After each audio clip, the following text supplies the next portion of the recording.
CPM നേതാവ് VPP Mustafa കൂടി നമ്മളോടൊപ്പം ചേരുകയാണ്. സഖാവ് നോക്കൂ, ഏറ്റവും പ്രധാനമായും ഇപ്പോൾ ഉയർന്നു വരുന്ന ഈ കേസ് അത് വളരെ വലിയ തരത്തിൽ സമൂഹത്തെ ഒന്നടങ്കം ഞെട്ടിപ്പിക്കുന്നതാണ്. കാരണം നമ്മുടെ മുഖ്യമന്ത്രിയുടെ സോഷ്യൽ മീഡിയ കോർഡിനേറ്ററാണ് ഇത്ര വലിയൊരു മൊത്ത വ്യാപാര ലഹരി കച്ചവടത്തിന്റെ ഭാഗമായി മാറിയിരിക്കുന്നത്. ഈ വിഷയം ജനശ്രദ്ധയിലേക്ക് വന്നപ്പോൾ നമ്മൾ VD സതീശൻ കൊടുത്ത മറുപടി എന്ന് പറയുന്നത് അതൊന്നുമില്ല, പരിക്ക് പറ്റിയ ഒരു പ്രവർത്തകനെ കാണാൻ പോയ ബന്ധം മാത്രമാണെന്നാണ്. പക്ഷേ ഇന്നിപ്പോൾ ലഭിക്കുന്ന വിവരമനുസരിച്ച് VD സതീശൻ മലബാറിലെ പ്രമുഖരായ ആളുകൾക്ക് വേണ്ടി നടത്തിയ ഇഫ്താർ വിരുന്നിൽ പോലും ഈ പ്രതി ഉണ്ടായിരുന്നു എന്നുള്ളതാണ്. അവിടെ ഉയർന്ന ഒരു ചോദ്യം, ഇനി എന്തൊക്കെ കള്ളം പറഞ്ഞിട്ടാണ് VD സതീശന് മുഖം രക്ഷിക്കുവാൻ സാധിക്കുക എന്നുള്ളതാണ്. കാരണം അവർ തമ്മിലുള്ള ബന്ധം, ആ ബന്ധം ഈ ലഹരിക്കടത്തിൽ ഈ പ്രതി ഉപയോഗിച്ചിട്ടുണ്ട് തുടങ്ങിയ കാര്യങ്ങളെല്ലാം തന്നെ വ്യക്തമായി വന്നുകൊണ്ടിരിക്കുകയാണ്.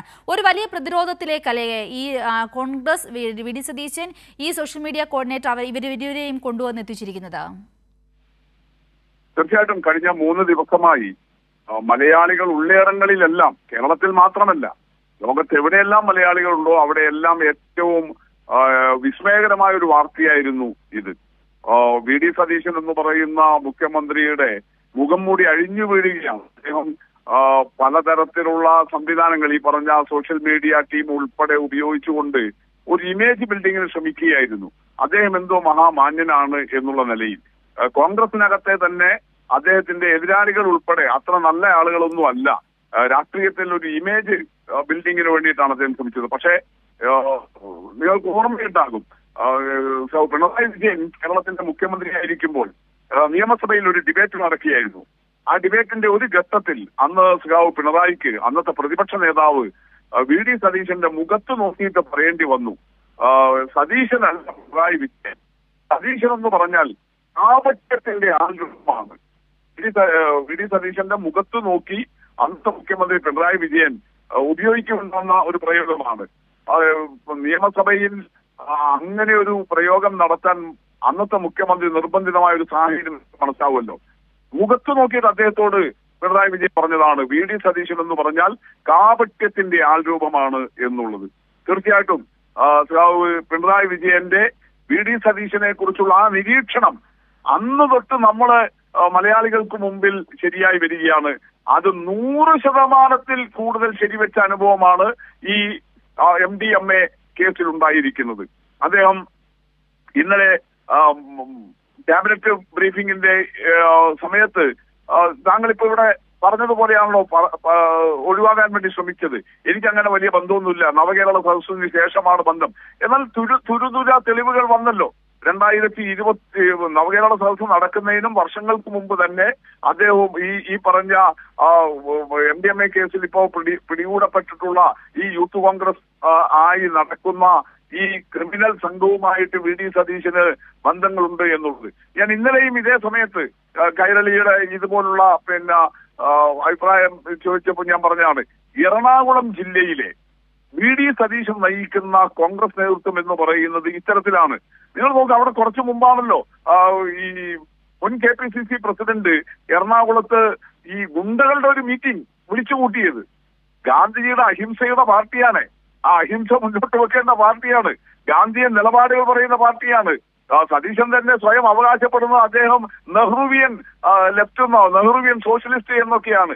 അങ്ങനെ ഒരാളുടെ ഈ ഏർപ്പാടുകൾ എത്രമാത്രം ഭീകരമാണ് എന്ന് നമ്മൾ കാണുകയാണ്. അതില് ഇപ്പൊ മറ്റൊരു കാര്യം നിങ്ങൾ ശ്രദ്ധിക്കേണ്ടത്, ഇത് കാസർഗോഡ് ജില്ലയിലെ കാലിക്കറ്റ് വെച്ച് പിടികൂടുന്നു. കാസർഗോഡ് SP ഡാൻസേഴ്സ് പാർട്ടിയാണ് പിടികൂടുന്നത്. അത് ഈ സ്ഥലം കാലിക്കടവ് എന്ന് പറയുന്നത് ചന്ദേര പോലീസ് സ്റ്റേഷൻ ലിമിറ്റിലാണ്. കേസ് ചന്ദേര പോലീസിന് കൈമാറുന്നു. അവിടെ പുലർച്ചെ ഒരു 8 മണി ആ സമയത്തോടു കൂടിയാണല്ലോ ഇത് പിടികൂടപ്പെടുന്നത്. ആ കേസിൽ സാക്ഷികളായി വന്നിട്ടുള്ളത് ആ പ്രദേശത്തെ ഈ പറഞ്ഞ ചന്ദേര കാലിക്കടവ് പ്രദേശത്തെ യൂത്ത് കോൺഗ്രസിന്റെ 3-4 പേരാണ്. ദൃക്സാക്ഷികൾ എന്ന് പറഞ്ഞിട്ട് അവരൊപ്പിടുന്നു. അവര് തന്നെ അവരുടെ FB പേജുകളിൽ, സോഷ്യൽ മീഡിയ അക്കൗണ്ടുകളിൽ ഒരു ഫോട്ടോ ഈ പോലീസ് സ്റ്റേഷന്റെ മുമ്പിൽ നിന്ന്, ചന്ദേര പോലീസ് സ്റ്റേഷന്റെ മുമ്പിൽ നിന്ന് ഞങ്ങൾ ഇങ്ങനെ വലിയ മയക്കുമരുന്ന് പിടികൂടി. പക്ഷെ യഥാർത്ഥത്തിൽ ഇത് വളരെ വലിയ അട്ടിമറി ഇന്നലെ തന്നെ തുടങ്ങിയെന്നുള്ളതിന്റെ തെളിവാണ്. പിടികൂട്ടപ്പെട്ട പ്രതിയെ അവിടെ എത്തിച്ചിട്ട് സ്വാഭാവികമായിട്ടും അദ്ദേഹത്തിന്റെ ഐഡന്റിറ്റി തേടുമ്പോൾ അദ്ദേഹം യൂത്ത് കോൺഗ്രസിന്റെ നേതാവും ഈ പറയുന്ന VD സതീശന്റെ ആളുമാണ് എന്ന് വ്യക്തമായപ്പോൾ ചന്ദേര പോലീസിലെ അന്വേഷണ ഉദ്യോഗസ്ഥർ വളരെ ആസൂത്രിതമായി ഈ കേസിലെ സാക്ഷികളായിട്ട് യൂത്ത് കോൺഗ്രസുകാരെ കൊണ്ടുവരികയാണ്. നിങ്ങൾ കാണേണ്ടത് ഈ ചന്ദേര അതുപോലെ കാലിക്കടവ്, പിലിക്കോട്, ഈ പറഞ്ഞ പ്രദേശങ്ങൾ എന്ന് പറയുന്നത് ഇടതുപക്ഷ രാഷ്ട്രീയത്തിന് അതിനിർണായകമായ സ്വാധീനമുള്ള പ്രദേശമാണ്. അവിടെ യൂത്ത് കോൺഗ്രസ് എന്നൊക്കെ പറയുന്നത് പേരിൽ മാത്രമുള്ള ഒന്നാണ്. ആ കാലിക്കടവ് ടൗൺ എന്നൊക്കെ പറയുന്നത് അവിടെ യൂത്ത് കോൺഗ്രസിന്റെ ഒന്നും സജീവമായ ഒരു പ്രവർത്തനവും നടക്കാത്ത, അതേസമയം സദാസമയം ഇടതുപക്ഷ സംഘടനകൾ DYFI, അതുപോലെ മറ്റേ ചുമട്ടുതൊഴിലാളികൾ, CITU, ഓട്ടോറിക്ഷ തൊഴിലാളികൾ, അവിടെയൊന്നും ഒരു യൂണിയൻ പോലും ഇല്ല ആ ടൗണിൽ. ചുമട്ട് തൊഴിലാളികളും അതുപോലെ ഓട്ടോറിക്ഷ തൊഴിലാളികളും തൊഴിലാളികളും എല്ലാം മഹാഭൂരിപക്ഷവും ഇടതുപക്ഷക്കാരാണ്. അത്തരം ഒരു സ്ഥലത്ത് ഇങ്ങനെ ഒരു കേസ് പിടിച്ചപ്പോൾ അവിടെ സാക്ഷികളായിട്ട് ഈ പുലർച്ചെ 8 മണിക്ക് 8:30-ക്ക് കുടിച്ച് കുറ്റപ്പന്മാരായിട്ട് വന്ന 3-4 യൂത്ത് തന്നെയാണ് പോലീസിന് കിട്ടിയത് എന്നുള്ളത് വളരെ ഞെട്ടിക്കുന്ന ഒരു സംഗതിയല്ലേ. അപ്പൊ പോലീസ്, ചന്ദേര പോലീസ്, അത് കാസർഗോഡ് SP തീർച്ചയായിട്ടും വലിയ പരിശോധന നടത്തേണ്ട ഒരു വിഷയമാണത്. അദ്ദേഹത്തിന് കിട്ടിയ ഒരു രഹസ്യ വിവരത്തിന്റെ അടിസ്ഥാനത്തിലാണ് അദ്ദേഹത്തിന്റെ ഡാൻസ് ഓഫ് പാർട്ടി ഈ വാഹനം തടഞ്ഞ് പരിശോധന നടത്തി ഇവരെ പിടികൂടുന്നത്. ആ സമയത്ത് ഐഡന്റിറ്റി വെളിപ്പെടാത്തത് കൊണ്ടാണ് ഇതെല്ലാം പുറത്തു വന്നത്. പക്ഷേ വെളിപ്പെടുമ്പോൾ തന്നെ ഈ കേസ് അട്ടിമറിക്കാനുള്ള നീക്കം ചന്ദേര പോലീസ് നടത്തിയിരിക്കുകയാണ്. ചന്ദേര പോലീസിലെ അന്വേഷണ ഉദ്യോഗസ്ഥൻ നടത്തിയിരിക്കുകയാണ് എന്നതിന്റെ തെളിവാണ് ഈ നിറയെ ഇടതുപക്ഷക്കാരുള്ള ഒരു പ്രദേശം, അല്ലെങ്കിൽ കോൺഗ്രസിന് കാര്യമായി സ്വാധീനമില്ലാത്തൊരു പ്രദേശത്ത് ഈ രാവിലെ 8:30-ക്ക് ഇത് പിടികൂടുമ്പോൾ ദൃക്സാക്ഷികളായി ആ പ്രദേശത്തെ 3-4 വിരലെണ്ണാവുന്ന കോൺഗ്രസുകാരെ തന്നെ എത്തിച്ചു എന്നുള്ളത്, അതിലൊരു അഭിഭാഷകൻ ഉൾപ്പെടെയുണ്ട്. ദൃക്സാക്ഷിയായിട്ട് അവിടെ യൂത്ത് കോൺഗ്രസ് ആണെന്ന് പറഞ്ഞു നടക്കുന്ന ഒരു അഭിഭാഷകൻ ഉൾപ്പെടെ തന്നെ എത്തിച്ചു. അപ്പൊ ഈ കേസ് അട്ടിമറിക്കാനുള്ള നീക്കങ്ങൾ ആരംഭിച്ചിട്ടുണ്ട്. അല്ലാതെ ഇത്ര പെട്ടെന്ന് ദൃക്സാക്ഷികളായിട്ട് ഉൾപ്പെടെ പോലീസുകാർ എത്തിക്കാനല്ലോ. അപ്പോ അങ്ങനെ അതിവേഗത്തിൽ നടക്കണമെങ്കിൽ മുഖ്യമന്ത്രിയുടെ ഓഫീസിൽ നിന്ന് ഇടപെടൽ നടക്കണം. മുഖ്യമന്ത്രിയുടെ ഓഫീസിൽ നിന്ന് ആ ഇടപെടൽ കൊണ്ടാണ് കേസ് അട്ടിമറിക്കാനുള്ള നീക്കം ദൃക്സാക്ഷികളായിട്ട് കോൺഗ്രസുകാരെ തന്നെ വെച്ചുകൊണ്ട്, അഭിഭാഷകനായ കോൺഗ്രസുകാരനെ ഉൾപ്പെടെ ദൃക്സാക്ഷിയായി എത്തിച്ചുകൊണ്ട് അതവർ പരസ്യമായിട്ട് പ്രകടിപ്പിച്ചുകൊണ്ട് നടത്തിയിരിക്കുന്നത്. ഈ സ്വാഭാവികമായിട്ടും ഈ ഒരു കേസ് കോടതിയിലേക്ക് എത്തുമ്പോൾ ഈ സാക്ഷിമൊഴികൾ വളരെയധികം പ്രാധാന്യമുള്ളതായിട്ട് മാറും. അവിടെ ഈ യൂത്ത് കോൺഗ്രസുകാർ, ഈ സാക്ഷികളായിട്ടുള്ള യൂത്ത് കോൺഗ്രസുകാർ മൊഴി മാറ്റുകയാണെങ്കിൽ ഒരുപക്ഷെ ആദ്യഘട്ടത്തിൽ തന്നെ ഈ കേസ് ഇല്ലാതായി പോകാനുള്ള സാധ്യത വളരെ കൂടുതലല്ലേ? അതാണ് സംഭവിച്ചിരിക്കുന്നത്. അപ്പൊ പ്രതികളെ പിടിച്ച് സ്റ്റേഷനിൽ ഐഡന്റിറ്റി വെളിപ്പെട്ടപ്പോൾ ആ നിമിഷം തൊട്ട് തന്നെ ഈ കേസ് അട്ടിമറിക്കാനുള്ള നീക്കം ആരംഭിച്ചിരിക്കുന്നു.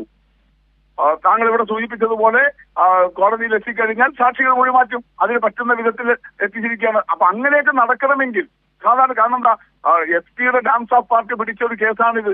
ആ കേസിൽ ഇങ്ങനെ ഒരു അട്ടിമറി നടക്കണമെങ്കിൽ SP-ക്കും മേലെയുള്ള കേന്ദ്രത്തിൽ നിന്നുള്ള ഇടപെടൽ വേണം. ആ കേന്ദ്രം എന്ന് പറയുന്നത് മുഖ്യമന്ത്രിയുടെ ഓഫീസാണ്. അപ്പൊ മുഖ്യമന്ത്രിയുടെ ഓഫീസിലുള്ള ഇടപെടലിലൂടെയാണ് ഈ കേസ് തന്നെ ഇപ്പോൾ അട്ടിമറിക്കുന്ന നിലയിലേക്ക് വന്നിട്ടുള്ളത്.